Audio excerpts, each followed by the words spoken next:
ho avy ny tompo.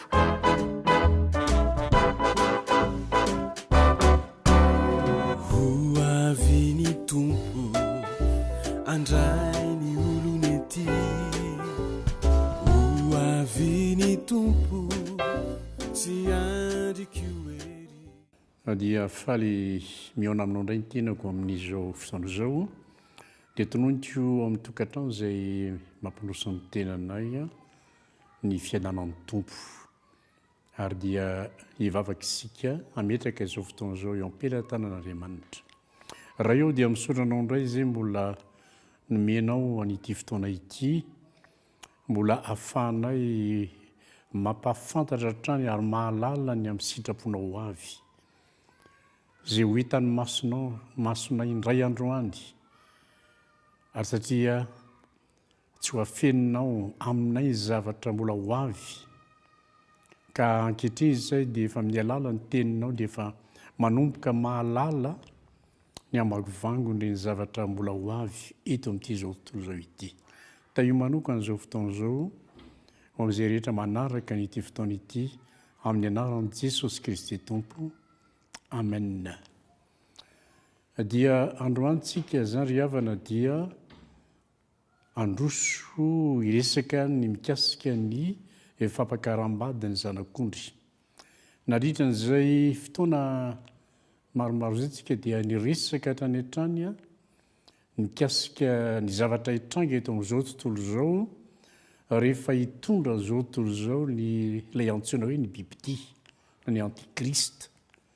Mandritra ny fito taona kanefa ny telo taona sy tapany ny tena somary tena hoenjana mihitsy arak'izay efa nanambarana tamintsika izany zavatra ho avy eto amin'izao tontolo izao. Ny firariko ny vavaka izay ataoko ry havana ianao izay manaraka an'izao fandarana ho avy ny tompo izao, mba tsy handray anjara, tsy ho tratra n'izany vanim-potoana mahatsiravina hitranga eto amin'izao tontolo izao, satria Andriamanitra no miteny ary izay teneniny dia tsy maintsy ho tanteraka. Efa mampiomana antsika dia miloha amin'ny tenin'ny Andriamanitra, ary izany no hoe ny faniriako ny etaetako ny vavaka izay ho ataoko dia mba tsy hahita maso an'izany ianao fa hiala eto amin'ny fotoana hitrangana izany zavatra izany araka ny planin'Andriamanitra. Fa zavatra hitantsika izany teo aloha dia zavatra mampiorokoditra, mampatahotra, tsy fantatro hoe inona koa ny teny mbola azo tenenina, fa eto ndraitsika dia hanomboka hiresaka ny zavatra mahafinaritra hitranga, tsy eto an-tany kosa ity fa any an-danitra ro hitranga zavatra ho hitantsika manomboka androany. Dia izay indrindra ilay hoe ny fampakaram-bady ny zanak'ondry, ary izay ny orariako, izay ny etaetako, izay ny faniriako, ary izay ny vavaka ho ataoko mba handray anjara amin'izany fampakaram-bady ny zanak'ondry any an-danitra izany ianao. Araka ny efa nambarako dia hoe ny olombelona dia mizara anankitelo. Somary mamerina kely hoe ny Israel dia mandeha arak'izay nanoratana azy, satria Israel dia vahoaka voafidin'Andriamanitra, manana planina manokana mikasika azy Andriamanitra. Izy dia handalo fahoriam-be eto, kanefa ho tafavoaka ihany izy indray androany. Izao tontolo izao dia ny olombelona avy any amin'ny hafa firenena rehetra manerana an'izao tontolo izao. Tsy fantatro hoe firy ny firenena eto ambonin'ny tany, mety misy hatrany amin'ny 220 roapolo sy roanjato any angambany ny olombelona, ny fokom-pirenena misy, kanefa dia azoko lazaina fa ny ankamaroan'ireo kosa dia handalo fahoriam-be ary ho very mandrakizay any amin'ny farihy mirehatra-afo.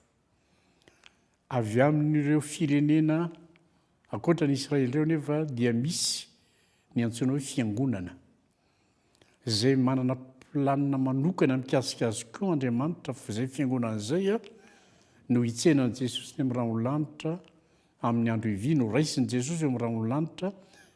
Ireo no atao hoe fiangonan'Andriamanitra, ary ireo no ampakarina ho vadin'i Kristy any an-danitra. zay resaka hoe fanambadiana fampakaram-bady zay dia fatsika hoe zavatra mahafinaritra zany. Hitantsika eto ambonin'ny tany hoe manahoana moa ianao mino fa efa mba nanatrika fampakaram-bady teto amin'ny tany a, ary teny hitanao hoe mahafinaritra ny fampakaram-bady a, fifaliana, dia, hira mahafinaritra. Izay ny fampakaram-bady, sakafo tsy hita velively, izany ny fampakaram-bady. Ary izay mitovitovy amin'izay ny zavatra hitranga ny an-danitra any a, rehefa tonga ny fotoana ny fampakaram-bady ny zanak'ondry. Ary araka nambarako teo manomboka androany tsika dia hiresaka izany zavatra hitranga ny an-danitra any a amin'ny andro ny fampakaram-bady ny zanak'ondry araka ny tenin'Andriamanitra. Jery kely ny tenin'Andriamanitra tsika ato amin'ny Apokalipsy 7:7. Zao novaka ny teny amin'ny anaran'i Jesosy: aoka isika hifaly sy ho ravoravo ka hanome voninahitra azy, fa tonga ny fampakaram-bady ny zanak'ondry ka hifaniomana ny vadiny. Io zany zao ahitantsika taratra ny teny le hoe fampakaram-bady ny zanak'ondry. Ho avy io. Ary ny Apokalipsy 7:7 no manambara fa misy zany fampakaram-bady ny zanak'ondry. Tsy iza fa Jesosy Kristy any an-danitra no anatanterahana azy zany, fa tsy eto an-tany akory. Efa 2 arivo taona zao no efa nanambarana zany hoe isy ny fampakaram-bady ny zanak'ondry any an-danitra any. 2 arivo taona. Zay hoe niteraka ny fiangonana tamin'ny andro Pentecoste tany Israel, tany Jerosalema tamin'izay fotoana izay, ary nanomboka teo nefa nampioman'Andriamanitra fa mbola ho avy izy indray androany aka ny fiangonany izay antsoina hoe fofombadin'i Kristy. Ny fiangonana fofombadin'i Kristy hiakatra eo amin'ny ranon'ny lanitra, ary Jesosy Kristy kosa hidina avy any an-danitra eo amin'ny ranon'ny lanitra, dia eo amin'ny ranon'ny lanitra ny rendez-vous zany, ny ampakarina ny fiangonana sy ny mpampakatra Jesosy Kristy. Maka ny toeran'ny lehilahy, ny fiangonana dia maka ny toeran'ny vehivavy. Fiaonana goavana zany.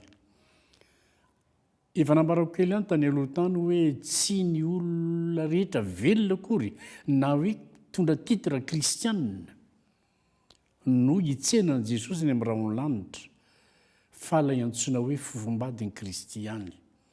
Dia averiko kely aminao hoe iza moa ny fofombadin'i Kristy? Ny olombelona rehetra ambonin'ny tany dia mpanota daholy, fa tsisy marina na iray aza.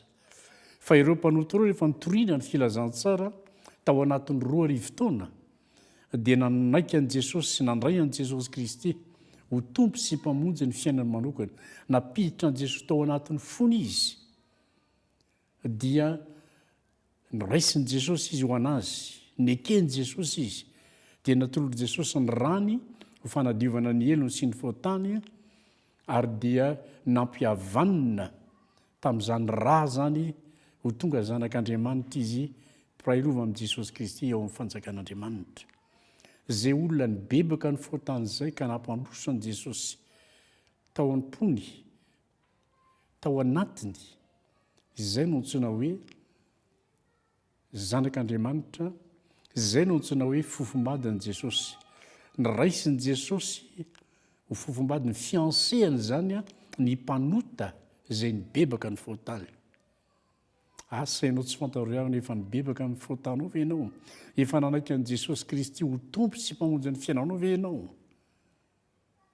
Ianao no afaka mamaly an'izay, satria araka ny tenin'Andriamanitra any amin'ny Jaona 4:7 hoe fa raha tsy ateraky indray ny olona tsy mahazo mahita ny fanjakan'ny lanitra, ny fahateraham-baovao no mahatonga anao ho fofombadin'i Jesosy Kristy tompo, fiangonan'Andriamanitra ho raisin'i Jesosy ny amin'ny ranon'ny lanitra ndray androany. Izay averitry foana zay le teny izay hoe ny fahateraham-baovao ihany no antoka mahatonga anao ho fofombadin'i Kristy.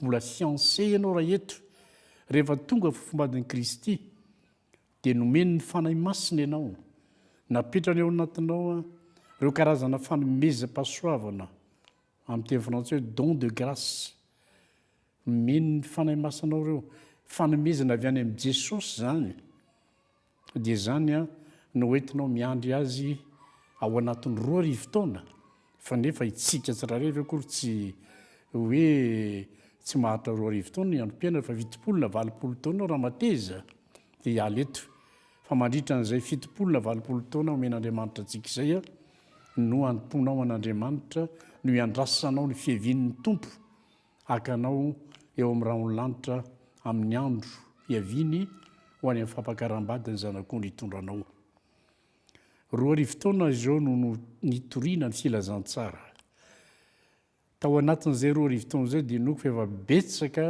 ny kristianina ny foko-pirena maro samihafa no efa nandray an' Jesosy Kristy ho tompo sy mamonjy ny fiainany efa nomena ny tompo-kase mazanak'Andriamanitra azy dia ny fanahy masina ary nametraka ireo karazana fanomezam-pahasoavana ao anatinao Andriamanitra zany zavatra lehibe zany no zavatra tena lehibe mila tandrovana mandritra ny androm-piainantsika ary mandra-pialantsika ambonin'ny tany hoe iza moa ianao tsy fantatrareo va hozy ny ten'Andriamanitra fa ao anatinareo Kristy raha tsy olona ny lavina ianareo efa tena azonao antoka very avana hoe ao anatinao Jesosy Kristy ambaran'ny tenin'Andriamanitra fa isika dia tempolo ny fanahy masina zany hoe ny fanahy masina dia ao anatintsika koa rehefa nateraka indray ianao dia nomena ny fanomezana dia ny fanahy masina izany ary nampihavan'ny rany Jesosy Kristy tamin'ny ray ianao ilay Jehovah-Andriamanitra any an-danitra nampihavaniny tamin'ny isika rehefa nateraka indray ka itsika izay lavitra taloha no ny fahotana tany Edena dia nampanekekeziny Jesosy ka nampidiriny eo an-tranony raytsika dia mipetraka ao an-tranony ray manomboka eo amin'ny fotoana izay nanolonanao ny finosy ny fiainanao an' Jesosy Kristy tompo tiako naverina kely zany mba ho azonao antoka tsara ny havana fa hoe efa voasoratra ao amin'ny boky ny fiainany an-danitra ny anaranao ka rehefa ho avy Jesosy indray androany dia hiakatra eny amin'ny rahaolanitra ianao misy tenin'Andriamanitra amin'ny Korintianina 2 toko 1:10 andininy 2 fa fahasaro-piaro araka an'Andriamanitra no mahasaro-piaro aho aminareo fa nataoko fofombady ny lehilahy iray ianareo mba hatolotra tahaka ny virjinina madio an'i Kristy ny apôstôly Paoly no teny izay teny izay amin'ny Korintianina 2 toko 1:10 andininy 2 io hoe tamin'ny alàna ny fitoriany ny filazantsara satria le fitoriana ny filazantsara ihany no mahatonga antsika ho fofombady ny Kristy rehefa mandray an'i Kristy tsika dia mahazo ny fanahy masin'Andriamanitra dia hoy izy ny apôstôly Paoly hoe nataoko fofombady ny lehilahy iray ianareo fiancé fa tsy mbola hoe nataoko vady ny lehilahy iray fa mbola nataoko fofombady zany hoe ianao ety rehefa nateraka indray dia fiancé an' Jesosy ianao fofombady ny Kristy ianao ety mbola tsy vadiny fa mifampakaram-bady no mbola hojerevantsika rehefa aveo any an-danitra no atao fa tsy eto ambonin'ny tany fa mandritra ny 70 taona izay avelomanao eto dia fantaro tsara hoe fofombadin'i Jesosy ianao ahoana ny fitondran-tena tokony hanananao amin'izay hoe za ianao fofombadin'i Jesosy fiancé an' Jesosy dia io izy Paoly hoe mba hatolotra tahaka ny virjinina madio an'i Kristy amin'ny andro ny fampakaram-bady ny zanak'ondry virjinina madio fantatsika tsara zany hoe zany atao hoe ny vehivavy foana matsy matetika tenenina amin'ity hoe virjinina ity dika zany hoe mbola tsy nahalalalahy izy zany dia ohatran'izay endrika ara-panahy eto le hoe virjinina madio an'i Kristy tsika dikan'izany le fitondran-tena tsika ety dia mila mitandrina tsara ary betsaka ny fampitandrema ny tenin'Andriamanitra ho antsika ety ambonin'ny tany satria fofombadin'i Jesosy isika io tahaka ny olona anankiroa mifankatia hoe hivady anie rehefa mifanaiky hivady dia hoe ianao ny fofombadiko za fofombadinao dia mitandrina amin'izay hoe efa manana fofombady aho ary ohatran'izay koa ny sary tian'Andriamanitra mba hiainantsika ty ambonin'ny tany hoe rehefa fofombadina olona anankiray ianao a dia tokony a mba efa mitandrina manomboka mitandrina hatreo. Ahoana no nahatonga anao ho fiancé an' Jesosy Kristy? Ianao izay manatrika an'izao famelabelarina izay ataoko izao, fanontaniana izany. Ahoana no nahatonga anao fofombadin'i Kristy? Efa nambarako teo hoe tsika izao izay malagasy avy eto Madagasikara fa ianao nefa dia fiancé an' Jesosy Kristy. Fa jerevantsika kely angamba aloha ny any amin'ny testamenta taloha mba mazavazavatsika kokoa ny any amin'ny testamenta taloha satria tany amin'ny testamenta taloha dia tena naseho an'Andriamanitra ho hita maso azo tsapahi-tanana mihitsy le hoe Israel dia vadin'Andriamanitra. Zay mihitsy ny lazana azy zany amin'ny testamenta taloha. Israely, io Israel fantatsika ny tany Kanana io a dia vadin'ny Kristy no anambarany ny tenin'Andriamanitra azy. Nalain'Andriamanitra ho vadiny io, napakariny io vadiny io tany amin'ny testamenta taloha. Misy ihany tsy mahasamihafa azy tsika zao aty amin'ny testamenta vaovao ambany fahasoavana. Israel tany amin'ny testamenta taloha dia ambany ny lalàna. Zay zao dia efa tsy mihitantsika hoe tsy mitovy Israel sy ny hafa firenena zay nateraka indray. Hoy izy ny ten'Andriamanitra eo amin'ny Isaia 4:5. Fa ny mpanao anao no vadinao, Jehovah tompony maro no anarany, ary ny ray masin'i Israely no mpanavitra anao, Andriamanitra ny tany rehetra no anarany. Zany hoe Andriamanitra zany hoe tena hoe manolo tena mihitsy hoe iza moa eo anatrehany Israely, iza moa Israely eo anatrehako. Mpivady zany a Jehovah Andriamanitra sy Israely, vahoaka ny Israely. Zay zany voalazan'io Isaia 4:5 io. Nefa ny zavatra nitranga moa dia Israel matetika mijangajanga. Zany hoe manompo sampy moa zany ohatra tsorona ny filaza azy a tena firenena mahery manompo sampy Israel, kanefa ny fanompo-tsampy dia zavatra tsy tian'Andriamanitra satria fijangajangana le izy.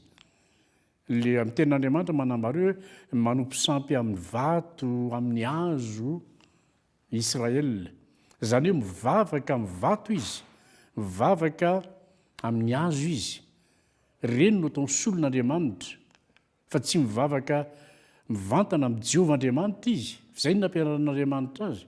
Fa lasa izy mianatra amin'ny fanaon-jentilisa manompo sampy dia mivavaka amin'ny zavatra natao tanana fa tsy mivavaka n'ilay mpanao, les créateurs zany. Dia zany no natonga ny fahatezerin'Andriamanitra tamin'ny Israel ary natonga n'Andriamanitra mihitsy hisaotra ny Israel. Le hoe satria Andriamanitra zany ny teny aty amin'ny testamenta vaovao le hoe alako ny fisoram-bady ho Jehovah. Efa tany amin'ny testamenta aloha izy efa niteny an'izay. Amafisy ny testamenta vaovao zany hoe tena tsy sitrak'Andriamanitra mihitsy ny fisaraha-panambadiana. Alako ny fisoram-bady ho Jehovah. Ary ny tena le fijangajangana mihitsy ny zavatra tena tsy tian'Andriamanitra indrindra eo amin'ny resaka fanambadiana. Ka Israel le hoe ny azy zany hoe fijangajangana ara-panahy satria izy tokony hivavaka amin'ny Jehovah Andriamanitra, lasa mitodika makany amin'ny hazo sy ny vato zay sampy moana moa izy mivolaza ten'Andriamanitra. Dia zay no natonga n'Andriamanitra nisaotra azy, nisaraka tamin'Israel ny Jehovah Andriamanitra. Mandrapatonga ty amin'ny testamenta vaovao zany dia hitantsika tsara fa eo zany dia nanomboka mizara roa ny tantara eto hoe le testamenta taloha Jehovah Andriamanitra sy Israel, lavin'Andriamanitra Israel ny sarahany. Dikan'izany zany ohatrany hoe tsy nanambady intsony zany Andriamanitra célibataire izy ary io le fijangajangana io moa no napetrak'andriamanitra tsara na ho an'ny aty amin'ny testamenta vaovao aza hoe tena zavatra mila tandremana hoe alako ny fisaoram-bady afa tsy noho ny fijangajangana zany hoe ny fijangajangana ihany a ny tena tsy hitrak'andriamanitra mihitsy ny fijangajangana fa raha vao misy fijangajangana eo amin'ny lahy na ny vavy dia afaka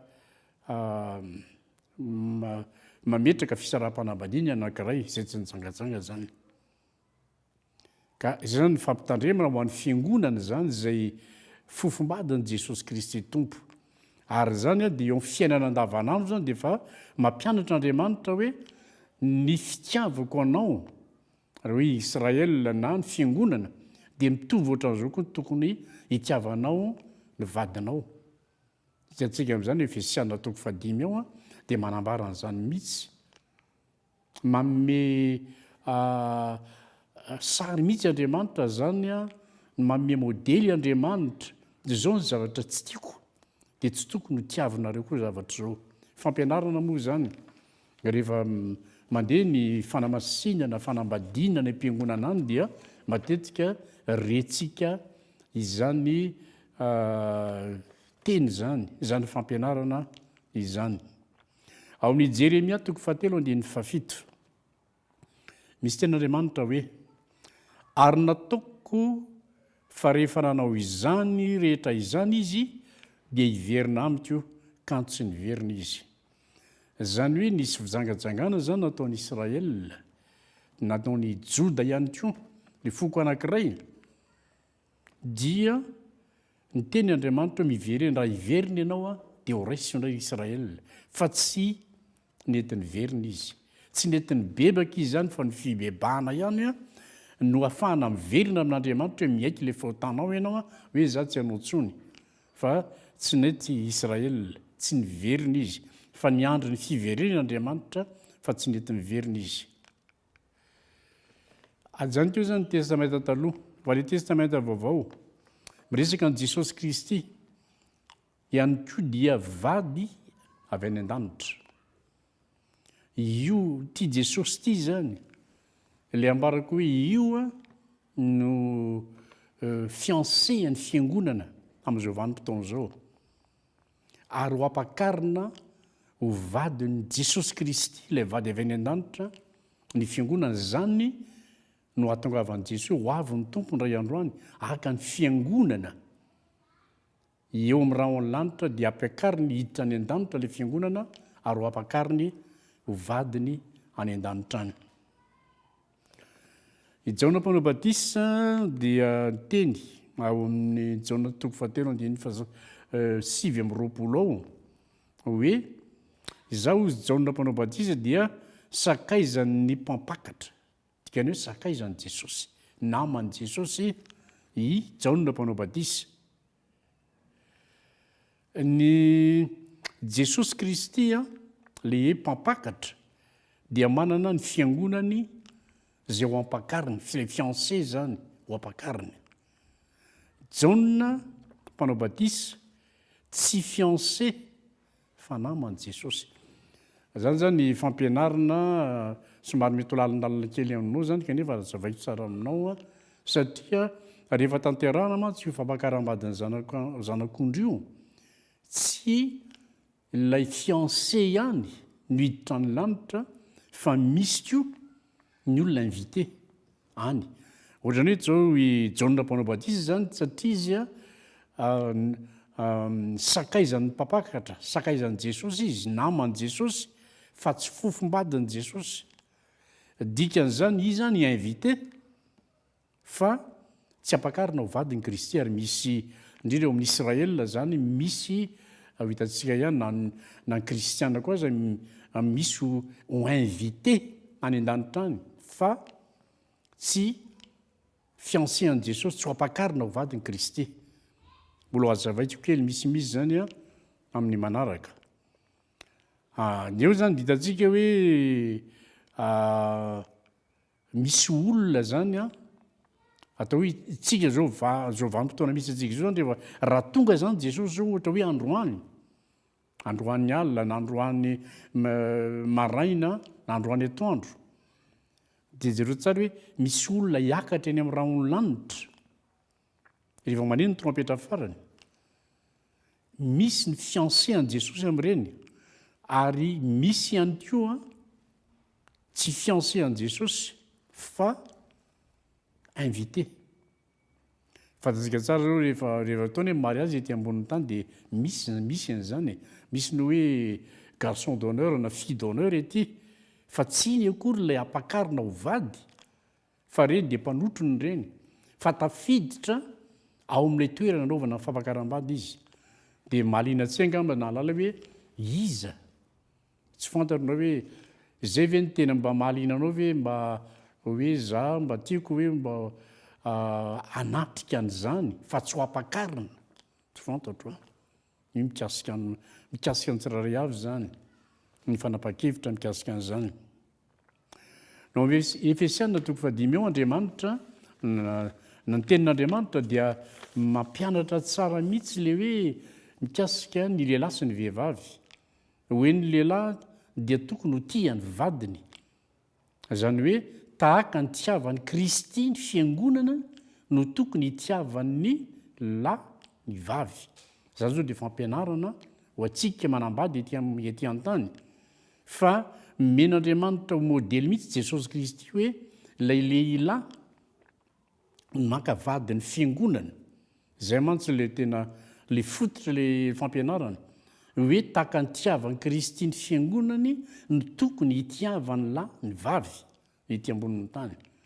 dia tahaka ny aneken'ny fiangonana any Kristy no tokony anekeny ny vavy ny lahy zany hoe ny fotony fanambadiana kristiana zany dia miainga mihitsy ny fifankatiavan'ny Jesosy Kristy sy ny fiangonany misy taratra ao ary matetika izany ny toriana rehefa hoe manamasina mariazy izahay dia manambara n'izany zavatra izany foana mba ny tena hoe mifototra tsara amin'ny tenin'Andriamanitra ny fiorenan'ilay fanambadiana ny fanorenan'ilay fanambadiana tsy maintsy mipetraka tsara ambony tenin'Andriamanitra ilay izy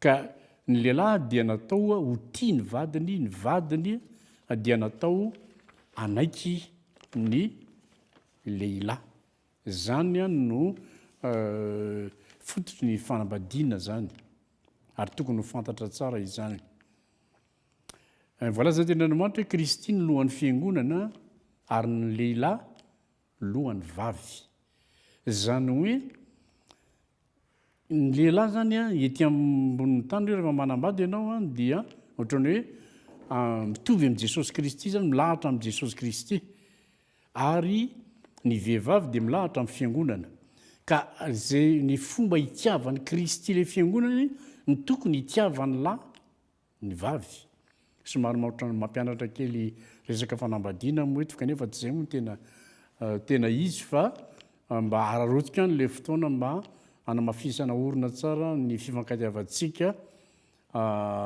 ety ambonin'ny tany ety satria matetika misy foana fisaraha-panambadiana fa izaho kosa dia manambara hoe ny vehivavy na dia fanaka malemy aza dia tsarovo tsara fa conseillère spécial ny lehilahy io amin'ny tokantrano conseillère spécial ny vehivavy eo anatrehan'ny lehilahy fa tsy voatakatry ny lehilahy daholo ny zavatra rehetrarehetra fa misy kosa zavatra ny vehivavy mety mahatakatra azy satria izy koa efa nandray ny fanamasina misy fanomezam-pahasoavana napetraka ny fanamasina anatiny ao zay mba avitany zavatra mety mihoatra ny lehilahy aza rehefa tena manana fiainam-bavaka tsara ny vehivavy nidina avy any an-danitra Jesosy Kristy hikambana amin'ny vadiny nidina avy any an-danitra Jesosy hikambana amin'ny vadiny rehefa manambady ny lehilahy dia mandao ny ray sy ny reniny zany ny fototry ny fanambadiana any amin'ny Genesis zany napetrак'Andriamanitra dia ohatr'izany koa Jesosy rehefa akany vadiny izy dia ho avy izy akany vadiny avy any an-danitra mandao ny lanitra izy mandao ny rainy izy akany vadiny dia ohatr'izany koa dia mikambana amin'ny vadiny izy dia lasa fiancéany iny alohan'ny ampakarana azy ho vadiny any an-danitra rehefa avy eo.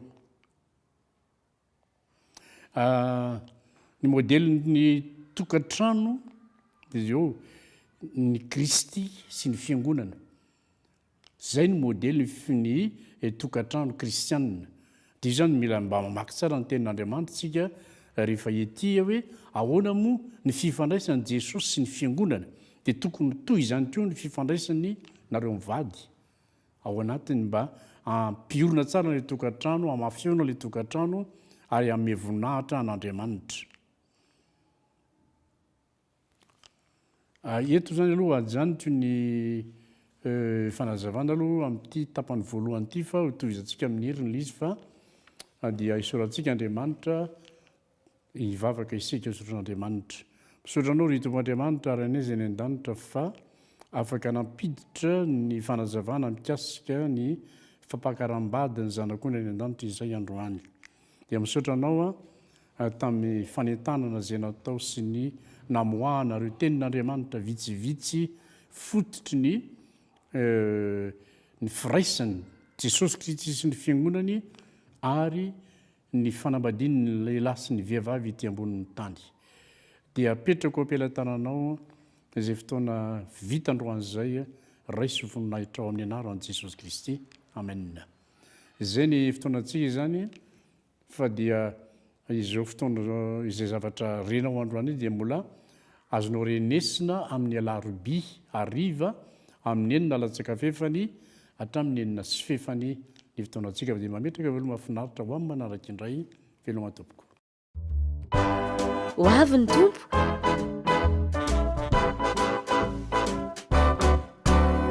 Ho avy ny tompo andray ny olonety. Ho avy ny tompo sy andriko